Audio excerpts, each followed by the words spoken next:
Programme talk with Shahid Ali में खुशामदीद शुरू करता हूँ अल्लाह के नाम से और लाखों करोड़ों दूर नबी पाक सल्लल्लाहु अलैहि वसल्लम की ज़ात पर। नाज़रीन, कोरोना का जब से इस दुनिया में वजूद आया है उस वक्त से मेडिकल साइंस में ऐसे जैसे कोई तारीकी छा गई हो और ये एक डौना ख्वाब, एक तारीकी की वाली रात जो है वो ढल नहीं रही, बल्कि जो वक्त गुजर रहा है इसके असरात बढ़ते हुए नज़र आ रहे हैं। अब कोविड-19 प्लस की बातें हो रही हैं, लेकिन इस सारे मसले में एक अहम बात यह है कि जो मसीहा थे, जिन लोगों ने इनका इलाज करना था मरीज़ों का, वो इस सारी जो है वेव में सबसे ज़्यादा मुतासर हो रहे हैं। अभी तक अगर पाकिस्तान की बात करें तो 700 से ज़ायद डॉक्टर्स और पैरामेडिकल स्टाफ जो है कोरोना वायरस से इफ़ेक्ट हो चुके हैं, जबकि इनकी तादाद जो है बढ़ती जा रही है, जिसकी वजह से जो इलाज करने वाला मसीहा है वो खुद एक खौफ का शिकार है। इनका कहना है कि पाकिस्तान में जो डॉक्टर्स हैं, इनका ये कहना है कि हमें जो पीपीईज़ जो कि पर्सनल सेफ्टी किट्स हैं वो प्रॉपर फ्राहम नहीं की गई। उस पर बहुत सारे सवालात हैं कि जो किट्स फ्राहम की गई वो स्टैंडर्ड के मुताबिक हैं या नहीं है। इसके साथ साथ जो लॉकडाउन खोला जा रहा है इस पे इन प्रोफेशनल से जो है इनकी राय ली गई। जो क्वारंटाइन सेंटर बनाए गए इससे प्रोफेशनल्स की राय ली गई, या कि जो हेल्थ जो है मैनेजर्स थे उनकी या सियासतदानों की एक ज़ाती जो राय थी उसको शामिल किया गया, और प्रोफेशनल्स को किस हद तक इसमें शामिल किया गया और इसके असरात क्या मरतब हो रहे हैं। अब जब ईद का रश आ रहा है उसमें हमने लॉकडाउन में नरमी कर दी और तमाम मार्केटें और बाज़ार खुल गए। आया हमने एक खुदकश अमल अपनाने की कोशिश की है और दीगर इन तमाम हालात से जो स्क्रीनिंग की जा रही है उसका क्या रद्द-ए-अमल सामने आएगा, कितने लोगों की टेस्टिंग की जा रही है, इन तमाम निकात पर बात करने के लिए हमारे साथ मौजूद हैं डॉक्टर मरूफ वैन साहब। ये पैटर्न चीफ हैं यंग डॉक्टर्स एसोसिएशन के। डॉक्टर साहब अस्सलाम वालेकुम। वालेकुम सलाम सर। डॉक्टर साहब, प्रोग्राम में खुशामदीद। ये बताइएगा कि अभी तक तो ये कहा जा रहा था कि पेशेंट्स की तादाद में इजाफा हो रहा है, अब इसमें नई जो अपडेट्स आ रही है कि पेशेंट्स की तादाद में इजाफे के साथ साथ जो डॉक्टर्स हैं, पैरामेडिकल स्टाफ है, वो इससे बहुत ज़्यादा इफेक्ट हो रहे हैं। इसकी क्या बुनियादी वजह है? सबसे पहले शुक्रिया शायद भाई आपका प्रोग्राम में मदऊ करने का। तो मैं अपने नाजरीन को और आपको बताता चलूँ कि ये राइट वन जो है कोरोना वायरस एक ग्लोबल पेंडेमिक जो अब शक्ल इख्तियार कर चुकी है। ये दिसंबर 19 में हमारे पास फर्स्ट केस जो है वो वुहान चाइना में हुआ और 26 फेब को जो है पाकिस्तान में पहला केस रिपोर्ट हुआ कराची में। अब वो होना तो ये चाहिए था कि जब पूरे पता चल रहा था कि पूरी दुनिया में स्प्रेड हो रहा है तो पाकिस्तान में उसका तकरीबन ऑलमोस्ट 2 महीने के गैप के बाद जो है मतलब केसेस डेवलप आना स्टार्ट हुए। तो इमीडिएटली गवर्नमेंट को कुछ प्रिकॉशनरी मेजर्स लेने चाहिए थे, कोई SOPs बनाने चाहिए थे अपने जो फ्रंट लाइन वॉरियर्स हैं, डॉक्टर, पैरामेडिक्स, नर्सिस के लिए, अपनी कम्युनिटी के लिए। लेकिन बदकिस्मती से जो है मतलब गवर्नमेंट सतह पे जो है गवर्नमेंट लेवल पे कोई ऐसा प्रिकॉशनरी मेजर्स या रूल्स एंड रेगुलेशन नहीं डेवलप किए गए। और जब ये डेवलप हो गया तो बदकिस्मती से यानी कि फिर जो मतलब उसमें जो कोताही ये बरती गई कि क्वारंटाइन सेंटर्स बनाए गए, अस्पतालों में आइसोलेशन सेंटर्स बनाए गए, लेकिन और अस्पताल में काम करने वाले जो अमला था, डॉक्टर्स थे, पैरामेडिक्स थे, नर्सिस थे, उनका जो इमरजेंसी में ICU में आइसोलेशन सेंटर्स में जो उन्होंने काम करना था उनके लिए जो हमने प्रोटेक्टिव इक्विपमेंट्स यूज़ करने थे, उनके लिए जो SOPs बनाए गए थे वो माजरत के साथ जो हमारी ब्यूरोक्रेसी थी, हमारे पॉलिटिशियंस थे, उन्होंने बनाए।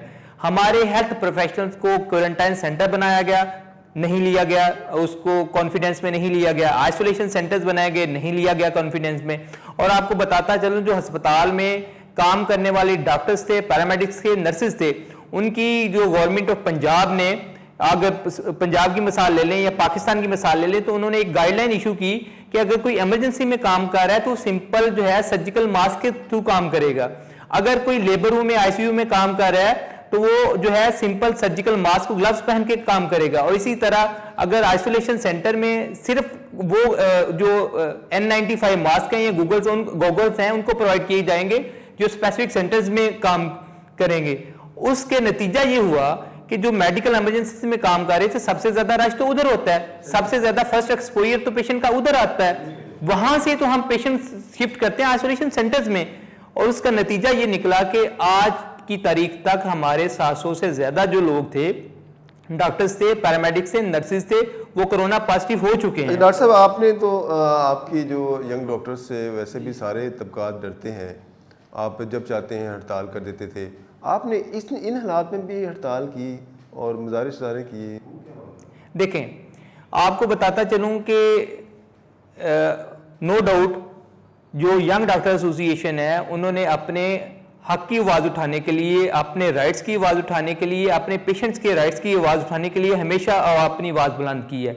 लेकिन किसी दुनिया में, किसी भी मुहज़्ज़म माशरे में, पूरी दुनिया में ग्लोबल पेंडेमिक फैली हुई है, वहाँ की गवर्नमेंट, वहाँ की हेल्थ अथॉरिटीज़ अपने जो फ्रंट लाइन सोल्जर्स हैं, फ्रंट लाइन वॉरियर्स हैं, उनको फैसिलिटेट करते हैं कि उनको हम प्रोटेक्टिव इक्विपमेंट्स दें, उनको गूगल्स दें, N95 मास्क दें। और हमने यंग डॉक्टर एसोसिएशन ने जो पिछले दिनों में हड़ताल की थी या स्ट्राइक की थी, वो आपको वाजे करता चलूं कि वो एक हमारा भूख हड़ताली कैंप था। उसमें हमारे कुछ डॉक्टर्स जो थे, हमारी नुमाइंदगी जो थी सिविल सेक्रेटेरिएट में बैठी हुई थी। उसके अलावा हमारी तमाम तर डॉक्टर्स, पैरामेडिक्स और नर्सिस जो है अपने महाज पे डटे हुए थे। अच्छा डॉक्टर साहब, ये बताएं कि ये जो कोरोना वायरस है, जी जी, ये ट्रीटेबल है या नहीं? देखें, अभी तक जो है कोरोना वायरस ट्रीटेबल नहीं है, ठीक है। ये इसकी जितनी भी स्टेन्स आई हैं बहुत ही वेरिएबल है। हाँ, इसको सिर्फ प्रिकॉशनल मेजर्स तो कि इसको रोका जा सकता है। इसकी कहने का मतलब है कि कोरोना वायरस ट्रीटेबल नहीं है? जी बिल्कुल नहीं है। तो अभी तक जो ये कहते हैं कि इतने पेशेंट ट्रीटेबल होकर घर चले गए, वो क्या, उनका क्या मामला? देखें शाह भाई, ये अभी ना मतलब क्योंकि वायरस नहीं आया, इस पे पूरी दुनिया में काम हो रहा है, चाइना में काम हो रहा है, अमेरिका में हो रहा है, यूके में हो रहा है। अभी तक जो इसकी प्रॉपर ट्रीटमेंट है वो नहीं निकली है, ना कोई इसकी वैक्सीनेशन डेवलप हो चुकी है। हाँ, हम यानी कि तजर्बाती तौर पे जैसे कि एजिथ्रोमाइसिन है या टेक्लुजीमैब है या कुछ ऐसी ड्रग्स हैं, या पेशेंट से सीरम लेके, एंटी सीरम लेके उसको ट्रीट कर रहे हैं, लेकिन इसका हतमी तौर पे ना अभी कोई वैक्सीनेशन है ना कोई ट्रीटमेंट है। हाँ, अब जो अस्पतालों से मरीज ट्रीट होके सेहतयाब होके जा रहे हैं, वो जो मरीज को सपोर्टिव मेजर्स होते हैं उनको उनसे ठीक करके उनको वापस भेजा जा रहा है। कोई हतमी इलाज या कोई डेफिनेटिव मैनेजमेंट या ट्रीटमेंट इसकी अभी तक नहीं। अच्छा, ये जो कहा जा रहा है कि सना मक्की है, कलवंजी का इस्तेमाल है, इससे जो इसके मरीजों को उसको कंट्रोल किया जा सकता है, इस हवाले से आप बीइंग प्रोफेशनल क्या नहीं, बीइंग जो हेल्थ प्रोफेशनल या मेडिकल स्पेशलिस्ट जो है ना, ये मतलब ओवरऑल एक कम्युनिटी को तो बूस्ट कर सकते हैं, लेकिन इसका कोई कह लें कि अगर इसकी ट्रीटमेंट है या इसकी कोई रोल है तो वो अभी तक कोई डेवलप नहीं हो सकता। ये सिर्फ इम्यूनिटी को बूस्ट करता है। इम्यूनिटी को बूस्ट करता हो गई तो जाहिर आप डेफिनेटली कुछ ना कुछ थोड़ा बहुत फर्क पड़ सकता है, लेकिन डेफिनेटली कुछ नहीं इसमें। जब एक लॉकडाउन हमने ओपन कर दिया तो ऊपर से जो इसके पेशेंट्स की तादाद में इजाफा हो रहा है, तो ये क्या समझते हैं कि ये दानिशमंदाना इक़दाम है? क्या प्रोफेशनल्स को इस फैसले में शामिल किया गया था, या सिर्फ जो महकमा सेहत की ब्यूरोक्रेसी है और पॉलिटिशियंस हैं उन्होंने ये फैसला कर लिया था? देखें शायद भाई, इसमें मैं बड़ा वाज़ेह हूँ कि जितनी मिसमैनेजमेंट जो है हमारी गवर्नमेंट ऑफ पाकिस्तान ने या गवर्नमेंट ऑफ पंजाब ने इसको हैंडल करने में की है, दुनिया में इसकी मिसाल नहीं मिलती। सबसे पहले आपने आइसोलेशन सेंटर्स बनाते हुए, एसओपीज डेवलप करते हुए हेल्थ प्रोफेशनल्स को ऑन बोर्ड नहीं लिया, और अब लॉकडाउन खोलते हुए भी जो है हेल्थ प्रोफेशनल्स को ऑन बोर्ड नहीं लिया गया। कराची में हमने प्रेस कॉन्फ्रेंस की, लाहौर में की, पूरे पंजाब के, पूरे पाकिस्तान के डॉक्टर पीट पीट के मर गए हैं कि खुदारा लॉकडाउन ना खोलें। उस वक्त से डरें जब अस्पतालों में मरीजों को रखने के लिए जगह नहीं होंगी, जब आपके पास इतने हेल्थ प्रोफेशनल्स बचेंगे नहीं जो मरीजों को ट्रीट कर सकेंगे, तो इसके बावजूद अगर लॉकडाउन खोला जा रहा है, इसका मतलब है कि अगर ये सूरत हाल रही तो हमें मुस्तकबिल में जो डॉक्टर्स के फुकदान का सामना भी करना पड़ सकता है। देखें, अल्लाह ना करे, अल्लाह ना करे, मैं आपको बड़ा वाज़ेह क्लियर करता चला हूँ कि अभी भी अगर फैसलाबाद की मिसाल ले लें स्पेसिफिकली, कि गुलाम अहमदाबाद एक डेडिकेटेड हॉस्पिटल था, वहाँ भी बेड्स की शॉर्टेज होने जा रही है कुछ दिनों में। उसका अल्टरनेटिव जो है सोशल सिक्योरिटी में हम देख रहे हैं। तो बहुत करीब, अल्लाह ना करे, ये वक्त आने वाला है, अगर यही पॉलिसीज गवर्नमेंट की जारी रही और स्पेसिफिकली ईद के दिनों में, तो वो वक्त दूर नहीं है जब अस्पतालों में मरीजों को रखने के लिए जगह नहीं होगी और आपने मरीजों को ट्रीट करने के लिए आपको डॉक्टर्स नहीं मिलेंगे, पैरामेडिसिन नहीं मिलेंगे, नर्सेज नहीं मिलेंगी। तो इसका क्या आप क्या समझते हैं कि क्या करना चाहिए? ए टू जी स्क्रीनिंग करानी चाहिए डॉक्टर्स की, पेशेंट्स की, क्या इसका हल क्या है? देखिए, पेशेंट्स की ग्रॉस लेवल पे स्क्रीनिंग करना मुश्किल है, नो डाउट। ये इससे हम भी एग्री करते हैं, हम गवर्नमेंट को सपोर्ट भी करते हैं कि लिमिटेड रिसोर्सेज हैं, लेकिन जो चीज़ें की जा सकती हैं, आप अपने तमाम तर हेल्थ प्रोफेशनल की स्क्रीनिंग तो कर सकते हैं ना। आप डॉक्टर्स की स्क्रीनिंग तो करें, एटलीस्ट जो लोग इन्वॉल्व हैं वो उनको हम आइसोलेट करें, उनको जो है सेल्फ क्वारंटाइन करें, क्योंकि सबसे ज़्यादा जो स्प्रेड है एक डॉक्टर से ही दूसरे डॉक्टर्स को हो सकता है और डॉक्टर से पेशेंट्स को हो सकता है। जब तक डॉक्टर्स महफूज नहीं होंगे, पैरामेडिक्स महफूज नहीं होंगे, नर्सेज महफूज नहीं होंगे, तो हमारी आम आवाम, हमारे पेशेंट्स कैसे जो है महफूज होंगे? जब तक डॉक्टर्स महफूज नहीं होंगे, पैरामेडिकल स्टाफ महफूज नहीं होंगे, तो हमारे आम आवाम कैसे महफूज हो सकते हैं? ब्रेक का वक्त हो जाता है, इन निकात पर बात करेंगे, लेकिन ब्रेक के बाद हमारे साथ रहिएगा।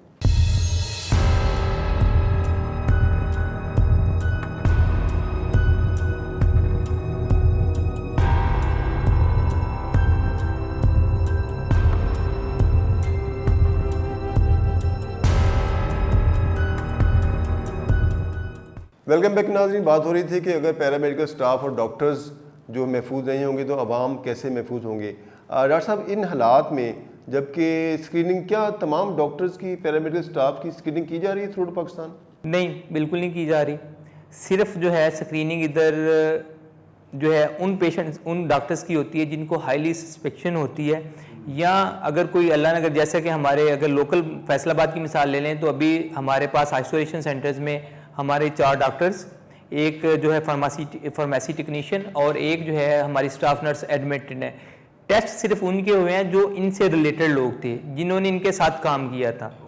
ठीक है, अब बदकिस्मती से अगर उन्हीं में का कोई जो मतलब कोई हॉस्टल में रह रहा है, उनका कितने बंदों के साथ कांटेक्ट हुआ होगा, या अस्पताल के वार्ड में कितने बंदों के साथ ट्रेस, अगर हम कितने लोगों के साथ कांटेक्ट हुआ होगा, अगर हम ये इनकी समझदारी का मुजाहरा करें, अपने अपने अस्पताल की सारे हेल्थ प्रोफेशनल की स्क्रीनिंग करें, तो काफ़ी हद तक जो है बेहतरी आ सकती है। और आपके प्रोग्राम के तफस्सुस से जो है मेरी पंजाब गवर्नमेंट से, गवर्नमेंट ऑफ पाकिस्तान से, प्राइम मिनिस्टर से रिक्वेस्ट है कि खुदारा ये जो आप कबीना की मीटिंग बुला लेते हैं, कबीना से फैसले करवा लेते हैं, खुदारा एक हेल्थ प्रोफेशनल को उधर बिठाएं, वहाँ डॉक्टर्स का फीडबैक लें, जो है जो स्पेशलिस्ट लोग हैं उनका फीडबैक लें, उनसे डिसीजन लें कि आपने लॉकडाउन खोलना है या क्या एसओपीज बनाने हैं, बजाय ये कि आपके मिनिस्टर आपको हुकूमत चलाने में तो मशवरा दे सकते हैं, ये लॉकडाउन खोलने में खुदारा इनका मशवरा ना लें, जो हेल्थ प्रोफेशनल्स हैं उनका मशवरा लें आप। अच्छा, जो आपको पर्सनल सेफ्टी किट्स आ रही हैं, इनके स्टैंडर्ड के हवाले से आप डॉक्टर्स मुतमिन हैं? सर देखें, एक तो बताता चलूँ कि जो पर्सनल प्रोटेक्टिव इक्विपमेंट्स आ रही हैं, ये इंतहाई जो है मतलब कम तादाद में है। अभी तक फैसलाबाद की मिसाल ले लें, पंजाब की मिसाल ले लें, पाकिस्तान की मिसाल ले लें, जितनी भी डॉक्टर तंजीमें हैं और स्पेशली जिसमें YDA है, हम तमाम तर अपने मुखैर हजरात से और डोनेशंस की जो किट्स हैं वो चल रही हैं अभी तक, मेजॉरिटी 60-70%, और जो 30-40% जो अस्पताल की तरफ से मिलती हैं, और अस्पताल में जो स्पेसिफिकली ज़्यादा मिलती हैं सिर्फ आइसोलेशन सेंटर्स में मिलती हैं, उनमें वो मेजॉरिटी जो हैं वो सब स्टैंडर्ड्स हैं, उनमें मतलब वो सब स्टैंडर्ड्स आ रही हैं। और ये सब स्टैंडर्ड कहाँ से आ रही हैं? कौन सी कंपनी की हैं? कौन से मुल्क से आ रही हैं? देखें, कहा तो ये जा रहा था कि ये चाइना से आ रही हैं, ठीक है, 95 मास्क भी दरामद हो रहे हैं। अगर अभी भी यानी कि मेरे साथ चलें तो आपको यानी कि जो अस्पताल में सर्जिकल मास्क आ रहे हैं उनकी क्वालिटी देखें, ये जो लोकल आपका रोड पे एक बंदा बेच रहा होता है उसी क्वालिटी के आ रहे हैं। अब पता नहीं कि वहाँ से जो अमदाद आई थी वो कहाँ चली गई है, यहाँ या वो अमदाद आई है वो आपस में बांटी गई है, नीचे से रिप्लेस हो गई है। इस बात को जो है ना, अमदाद तो आए होंगे, मास्क आए होंगे, सैनिटाइजर आए होंगे, या आपको पर्सनल सेफ्टी किट्स आए होंगी, ये बांट के क्या करना किसी ने? सर देखें, अगर आप किसी का फुटेज देखें, किसी अस्पताल में जाएं, आपके मिनिस्टर ने, आपके जो AC असिस्टेंट कमिश्नर है, डिप्टी कमिश्नर है, तो N95 मास्क पहना होगा, जो डॉक्टर बेचारे सामने हाथ बांध के खड़े होते हैं उन्होंने सिंपल सर्जिकल मास्क पहना होता है, तो वो इसी तरह ही आपस में डिवाइड हुए हैं। डॉक्टर्स को N95 मास्क नहीं दिया गया?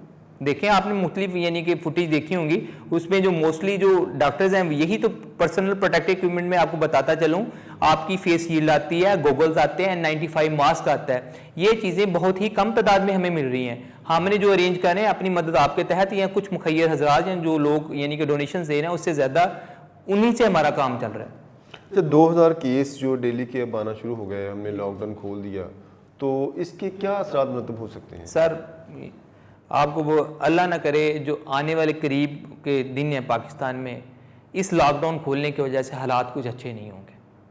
और इसमें अगर लॉकडाउन में 2000 मरीज़ आ रहे हैं तो डेफिनेटली इसकी तादाद जो है जो 8 से 10 गुना या इससे भी ज़्यादा जो है आने वाले दिनों में बढ़ सकती है लॉकडाउन खोलने की बीइंग वजह से। हेल्थ प्रोफेशनल आप क्या मैसेज देना चाहेंगे पब्लिक के लिए, आम आदमी के लिए?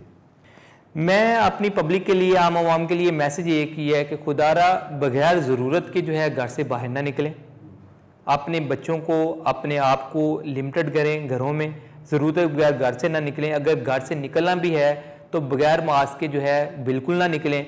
अगर आपने जो है मतलब आप ये समझ लें कि इन दिनों में, लॉकडाउन के दिनों में, ना कोई आपका रिश्तेदार है ना आप किसी के रिश्तेदार हैं। और स्पेसिफिकली जो रमज़ान में हमने अफ्तार पार्टीज शुरू की हैं या ईद आने वाली ईद मिलन पार्टी, खुदा इससे गुरेज करें। यही सबसे बड़ा सोर्स ऑफ स्प्रेड होगा, आपकी इफ्तार पार्टियां, आपकी जो है ईद मिलन पार्टीज। और आपने लॉकडाउन के दिनों में जो शादियां घरों में अंदर घुसा के, जो आल्दो के मना किया हुआ है, घरों के अंदर ही 50-50, 100-100 बंदे को आप जो है सर्किट में लेके शादियां करें, खुदारा इससे भी बाज आएँ। और घर में हाथ धोएं, बच्चों को महफूज रखें अपने, क्योंकि सबसे ज़्यादा ये बच्चों और बड़ों को इन्वॉल्व करता है। अगर एक भी पर्सन इन्फेक्टेड होकर आपके घर आ जाता है तो उससे आपकी पूरी फैमिली इन्वॉल्व होने का खतरा है, आपके पेरेंट्स को खतरा हो सकता है, आपके बच्चों को खतरा हो सकता है, आपके घर वालों को हो सकता है। तो इसलिए घर रहें, महफूज रहें।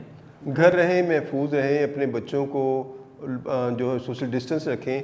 ये तमाम बातें हैं जो सोशल मीडिया पर और तमाम जो भी एजुकेशन के सोर्स हैं उनसे ये बातें बार बार कही जा रही हैं, बार बार इसकी रिक्वेस्ट की जा रही है। लेकिन हमारा ये हाल है कि मैं ना मानूं के मुताबिक हमने बिल्कुल उल्ट चलना शुरू किया हुआ है। बच्चों को बाहर लेके जाते हैं, अभी पार्क खुले नहीं है लेकिन पार्क के इर्द गिर्द चक्कर लगाते हैं। शॉपिंग प्लाजो में देखें तो एक रश है। ऐसा महसूस हो रहा है कि शायद इसके बाद ये मार्केटें बंद हो जाएंगी और शॉपिंग करने की सहूलत ख़त्म कर दी जाएगी। एक अहम बात यह है कि जितना गवर्नमेंट जो मर्ज़ी कर ले, हेल्थ प्रोफेशनल्स जो मर्ज़ी कर लें, जब तक आवाम का तावन नहीं होगा हमें उसके नताइज हासिल नहीं हो सकते। इसके साथ साथ हुकूमत से भी ये इल्तमास है कि जब आपने हेल्थ के मामले में कोई पॉलिसी बनानी है तो उसमें हेल्थ प्रोफेशनल्स को बिठाएं। ये ना हो कि आप हेल्थ की ब्यूरोक्रेसी को बिठा लें, अपने जो पॉलिटिशियंस हैं उनको बिठा लें। उनके जहन को इस्तेमाल करना है तो आप हुकूमत चलाने के लिए करें। जब आपने हेल्थ के मामले में लॉकडाउन में जब आपने करना था उस वक्त आपने हेल्थ प्रोफेशनल्स को शामिल नहीं किया, जब आपने क्वारंटाइन सेंटर बनाए उसमें भी शामिल नहीं किया। अब आपने जो लॉकडाउन खोल दिया उसमें भी हेल्थ प्रोफेशनल्स को उनकी राय नहीं ली गई।